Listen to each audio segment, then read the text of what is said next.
السلام علیکم، آپ دیکھ رہے ہیں پاک exclusive T V. Breaking news یہ ہے، اس وقت کراچی کے پولیس ہیڈ کوارٹر پر حملہ ہوا ہے، جس میں تیزی آ رہی ہے۔ اس وقت ابھی تازہ ترین یہ ہے کہ دھماکے کی آواز آئی اندر سے۔ اب کیا جانی نقصان ہوا ہے، اس حوالے سے ابھی کچھ نہیں کہا جا سکتا، لیکن وفاقی وزیر داخلہ رانا ثناءاللہ کا کہنا یہ ہے کہ پولیس کوشش کر رہی ہے ان کو کنٹرول کرنے کے لیے۔ آرمی کے دستے بھی پہنچ گئے ہیں، رینجر بھی جو ہے اس موقع پہ موجود ہے، اور پولیس، رینجر، آرمی پوری کوشش کر رہی ہے کہ کسی بھی طرح ان دہشت گردوں کی جو کارروائی ہے اس کو روکیں اور ان کو گرفتار کریں یا ان کو ہلاک کریں۔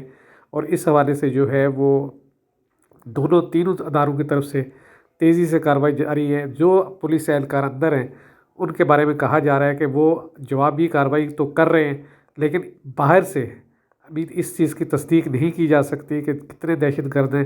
کہا یہ جا رہا ہے کہ 10 سے 12 دہشت گرد ہیں جنہوں نے اپنی گاڑی پارک کی اور اس کے بعد اچانک انہوں نے جو ہے راکٹ پھینکے، جن کو چھوٹے بم بھی کہا جاتا ہے، وہ انہوں نے پھینکے اور اس کے بعد جو ہے وہ اندر گھس گئے۔ اس وقت کی صورتحال یہ ہے کہ پولیس جو ہے وہ جو اندر اہلکار ہیں وہ کوشش کر رہے ہیں کہ دہشت گردوں پر قابو پائیں، اور باہر سے پولیس کوشش کر رہی ہے اندر داخل ہو، لیکن ابھی تک جو ہے پولیس کو ناکامی کا سامنا کرنا پڑا ہے۔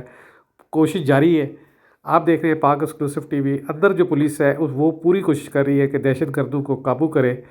جو بھی تازہ ترین اپڈیٹ ہوگی آپ کو بتایا جائے گا۔ دیکھتے رہیں پاک ایکسکلوسو ٹی وی۔ اگر آپ نے میرے چینل کو سبسکرائب نہیں کیا تو ضرور کریں۔ اس وقت آپ دیکھ رہے ہیں پورا ایریا جو ہے اندھیرے میں ڈوب گیا ہے اور پولیس اپنی کارروائی کر رہی ہے۔ ویڈیو دیکھنے کا شکریہ۔